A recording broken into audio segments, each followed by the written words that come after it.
Oh, dang it. I said I was going to fix that slideshow over the weekend. Just realized I never fixed that slideshow over the weekend. You still got another day of spring camp photos. Maybe we'll get training camp photos in there.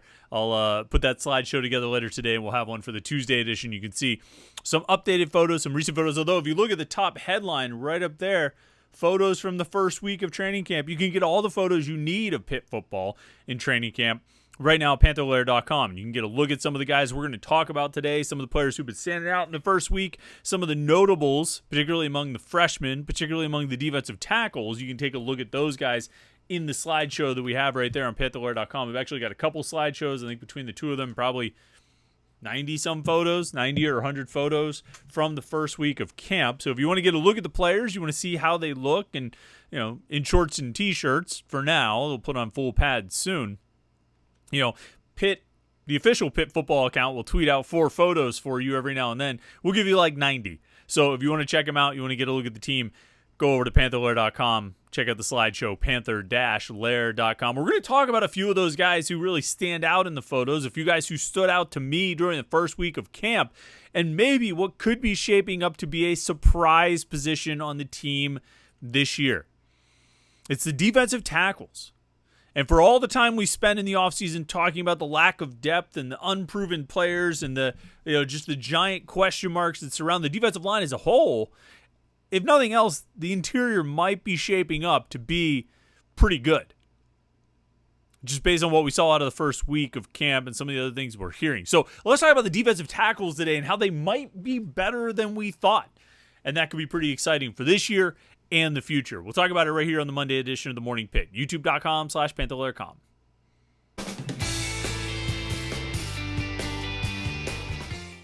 All right, let's get started here on a brand new week with the Morning Pitt. YouTube.com/Panther-Lair.com. Chris Peak from Panther-Lair.com. Glad to be with you today. Glad you could tune in to hang out with us after a little bit of a weekend break. Lots of Pitt training camp last week, and then a little break over the weekend, and now we're diving back into it. Pitt will have 4 practices open to the media this week. 4 days with media practice windows today, tomorrow, Thursday, and Friday. And then we'll have interviews and press conferences and all those kinds of things before and after practice. And it'll all be right here. In 2 places, really. Right here at YouTube.com/Panther-Lair.com for all the video interviews and practice highlights.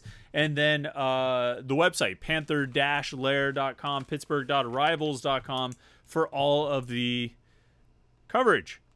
I'm just making a note to myself that I forgot to load some of the practice video over the weekend, so we'll get some of that online for you this morning, and it'll be right here at youtube.com/Panther-Lair.com. Now, you might be like, Chris, I'm never going to remember to check again later today to see when you've uploaded those video highlights from practice.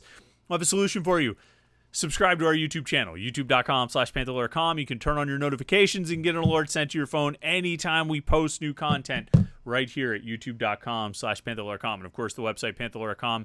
Panther-Lair.com has all the coverage you could possibly ask for. Panther-Lair.com, Pittsburgh.rivals.com.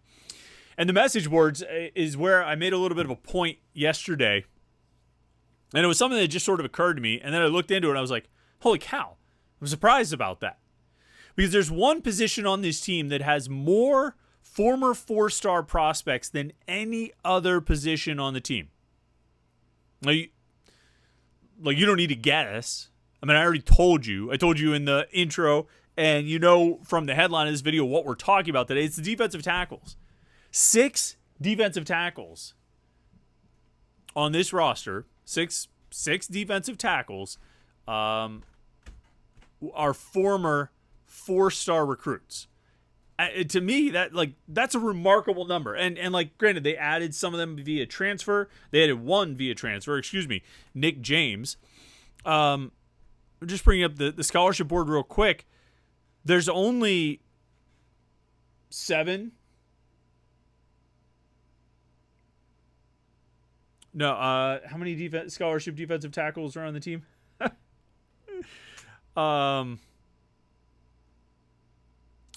1, 2, 3, 4, 5, 6, 7, 8. 8 defensive tackles on this roster. Scholarship guys. 6 of them are former 4-star recruits, which is pretty remarkable. The only 2 who are not, it's easier and it's quicker just to list the 2 who are not, are Sean Fitzsimmons and Anthony Johnson. Johnson, who transferred from Illinois slash Youngstown State. Jeanette guy. Well, he went to Jeanette. I think he's from the city. He's from like Brookline or someplace. But they're the only two who are not former 4-star recruits. Elliot Donald, former 4-star. Nikai Johnson, former 4-star. Nick James, the transfer from Indiana, former 4-star. Isaiah Neal, redshirt freshman, former 4-star. And the two newcomers, the two true freshmen, Jasir Whittington and Francis Brew, both former 4-star recruits. And so we spent so much time this offseason talking about, oh, this defensive line, what are they going to do? They've got all these holes to fill. And, defensive end, they have, huge holes to fill a defensive end, but at least they've got Nate Matlack is an older guy with some reps. And they've got a couple guys who have played a little bit there, but defensive tackle, man, they lost everybody who played any kind of meaningful snaps last year. David Green and Devin Danielson and Tyler Bentley all graduated and they're out of eligibility. DeAndre Jules transferred to South Carolina. And you're left with Sean Fitzsimmons, who only played a handful of snaps because he dealt with some injuries throughout the year. Isaiah Neal, who played 2 snaps. Nikai Johnson, who didn't play defensive tackle until the end of the season. And this is what you're working with. Boy, this is going to be a real adventure with defensive tackle. Holy cow, big question marks. And there's still big question marks because that lack of experience is the case, but there's pedigree and there's talent. And it's not just based on their high ranking as high school prospects. It's not just based on the fact that they were 4-star recruits, although I don't think we should ignore that fact. It's also based on what we've seen out of these guys through the first week of training camp. Because I got to say, I look through that group. I look through the group of defensive tackles, okay? And just physically, they look a whole lot more impressive to me than they did in the spring, and maybe more impressive than we've seen out of recent defensive tackle groups. Now, I mean, this is totally the eye test. This is, who looks the best coming off the bus. But Anthony Johnson is huge. I think I talked about this last week, or Jim and I talked about it I think we talked about it on the live show last Wednesday night, which was the same day as the first day of camp. And I talked about it on the Morning Pitt on Thursday when we were reacting to what we saw out of the first day of camp. Anthony Johnson is a monster. He's huge. He looks huge in photos, and we haven't even seen him with full pads on yet. He's only going to get bigger, but his biceps are as big as my head. Now, conversely, Jasir Whittington's quads are probably twice the size of my head. Now, you might be like, dude, what are you talking about? Why are you talking about these guys' biceps and quads? Well, that's all we've seen from them, right? We haven't really seen them do any full contact drills. We haven't seen them do any real, honest to God, 11-on-11 drills yet. We've only really seen these guys running around. And when you look at Jasir Whittington, there's a whole lot of power in his legs. A whole lot. I'd be interested to hear what his squat numbers are because the dude, his bottom half, if he weighs, I don't know, let's call it 280. I don't think he's 280, but let's call it 280. If he weighs 280 pounds, at least 190, if not 200 of those 280 pounds are below his waist.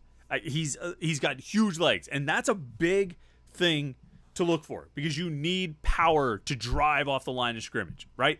I mean, you need quickness, you need strength, you need, explosiveness and all of that. He's got a lot. I think he's got a lot in his legs that are going to help him have a chance to do that.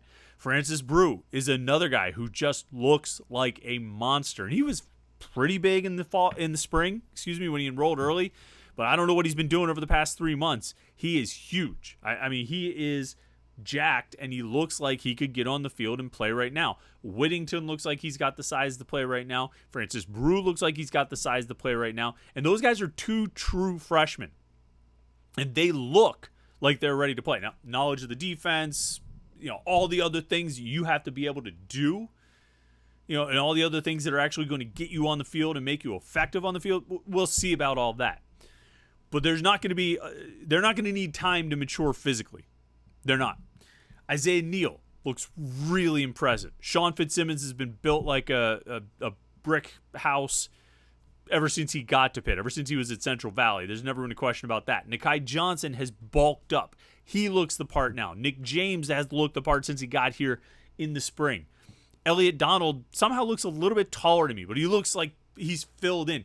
This is a physically impressive group of defensive tackles, and just seeing the physical makeup of these guys has given me a whole lot more confidence and optimism about this group and what they might be able to do. We'll see who shakes out into which roles. If we're being entirely, overly simplistic,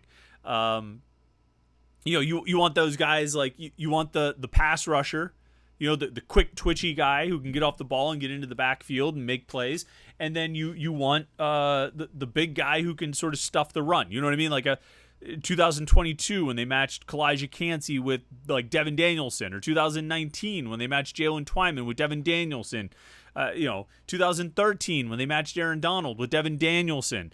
No, that year was David Green. But I mean, you know my point. Like you want that. You'd like to have that mix of that 3 technique and then that big guy who's just gonna could take up 2 blockers and take on a double team and open up space for the D tackle next to him, open up space for the D end on the other side, and open up space on the line for the linebackers behind him.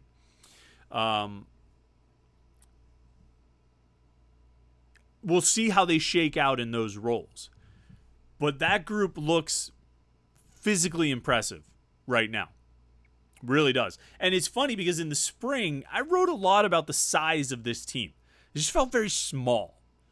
And just walking around, watching practice, outside of the offensive line, and quite frankly, the quarterbacks, they were all pretty small.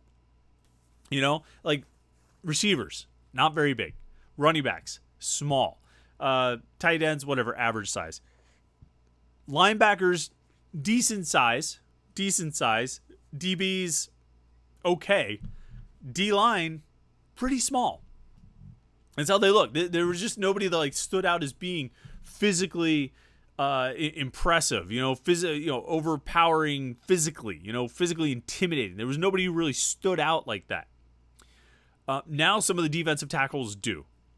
And part of it is adding some new guys. I mean, Jasir Whittington is new. Anthony Johnson is new. Part of it is some guys just continuing to develop their body, like Francis Brew did, like Nikai Johnson has done. But I'm more and more, I'm thinking there's potential in that group. And again, you look at the recruiting pedigree, and we could look at those 6 guys that I mentioned: Nikai Johnson, Jasir Whittington, Elliott Donald, Francis Brew, Nick James, and Isaiah Neal, and we could say, well, in retrospect, maybe not all 6 of those guys deserve to be 4-star prospects. I wouldn't include any of the 3 freshmen or redshirt freshmen right now. I would not include Jasir Whittington, Francis Brew, or Isaiah Neal. But I mean, you look back and you say, was Elliott Donald properly ranked as a 4-star prospect? Was Nikai Johnson properly ranked as a 4-star prospect? I don't know about Nick James. I mean, he's going into his 3rd year. And, really didn't do much at Indiana. There's a line you have, there's a point where you say, okay, if you were ranked this, you should be contributing by this point in your career. Elliott Donald and Nikai Johnson are well past that point. For where they were ranked, for the level of recruit they were, to really have contributed nothing to this point in terms of on-field production, I'd say they're past that point, If you're ranked where those guys were ranked, you need to be producing earlier. Elliott Donald is like one of the highest rated recruits of the Narduzzi era. Maybe if he's not number 1, he might be number 2, right up there with Paris Ford. Paris Ford took until his 3rd year to get on the field and be a starter. And he played some in 2018 when they moved him to corner for a little bit. That really didn't work. Got him back to safety and ends up being a first-team All-ACC performer. And look, we can have a long conversation about Paris Ford and the consistency or lack thereof in his game.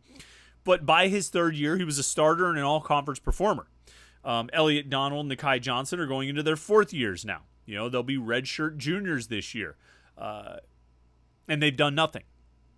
And so guys that are ranked in this range, I mean, Nick James should play at a high level this year if his ranking was accurate, if we had him ranked correctly in terms of being a projection, not just a reflection on what he did out of high school. But if we had him ranked correctly, he should be ready to produce this year. Isaiah Neal should be closer than he was a year ago, and I think he should have a decent chance of getting on the field and being part of the 2-deep, quite frankly. I shouldn't say decent chance of getting on the field. Isaiah Neal should be in the 2-deep, if not a starter. And I think there's a realistic possibility that he could be a starter. Look, I think when you look at the defensive tackle position, I think you're gonna want it to boil down to 4 guys, right? Effectively 4 guys who are rotating as the top half of your 2-deep, or the top 2 your two deep. The top half of your two deep are your starters, right? And so you're going to want 4 guys to fill out that two deep. I think Sean Fitzsimmons is in that group. I think Isaiah Neal's in that group. I think Anthony Johnson's in that group. And if you're only going to have 4 guys you rotate for the bulk of the snaps, I mean, I've talked up Nikai Johnson a lot this offseason, but they also brought in Nick James, and I don't think they brought in Nick James just to be a backup. So maybe they go with 5 in a rotation, which wouldn't be the worst thing. I think you can find plenty of snaps, for 5 guys, but at the same time, you'd like somebody to emerge and sort of demand. They weren't rotating 5 guys, or didn't have a need to rotate 5 guys when Kalijah Cansey was out there, Jalen Twyman was out there, and Aaron Donald was out there. Those guys took the bulk of the snaps, and you'd like to have somebody who emerge like that this year. But I think when you look at the two deep spots, I mean, I think Fitzsimmons is locked into one of those two deep spots. I think Isaiah Neal is locked into one of those two deep spots. And I think Anthony Johnson is locked into one of those two deep spots. So it becomes a question of who is the 4th in that group. Is it Nikai Johnson or Nick James? Now, I think when I wrote the defensive tackle preview article on Panther-Lair.com, I think my bold prediction was that Nikai Johnson would have a breakout season. If I now have him battling for the 4th D tackle spot, which I think is where I tentatively have him right now, I'm not sure if that's lining up for a breakout or not. But I think those will be your main guys. And so it's interesting because if you're looking at that group, if you're looking at Fitzsimmons, Neal, Johnson, Anthony Johnson, and then one of those other 2, even though it's 6 4-star prospects in this group, the other 2, because I said there's 8 total scholarship defensive tackles, 6 of them are former 4-star prospects. The 2 who are not 4-stars, I think, are locked into 2 deep jobs in Fitzsimmons and Anthony Johnson, which is kind of interesting. But I do think overall it's interesting that this position has emerged as the most decorated. Look, there's 15 former 4-star prospects on this scholarship roster this year. Former 4-stars according to Rivals. And out of those 15, 6 are defensive tackles. No other position has more than 2. Actually, only one position, defensive end, has more than 1. The other, safety, wide receiver, quarterback, cornerback, linebacker, running backer. If you go too fast, you say linebacker, running back, you might end up with linebacker, running backer. Linebacker, running back, and offensive line all have 1 each. And so we'll talk more about 4-star recruits probably tomorrow or later this week. Today, I just wanted to focus on the defensive tackles. But it is interesting that there's this huge collection of former 4-star prospects at defensive tackle, a position where there are big question marks, but maybe not as many as we thought. I mean, the questions are still there. The question marks are still there, but maybe we can have and should have a little bit more optimism about that group.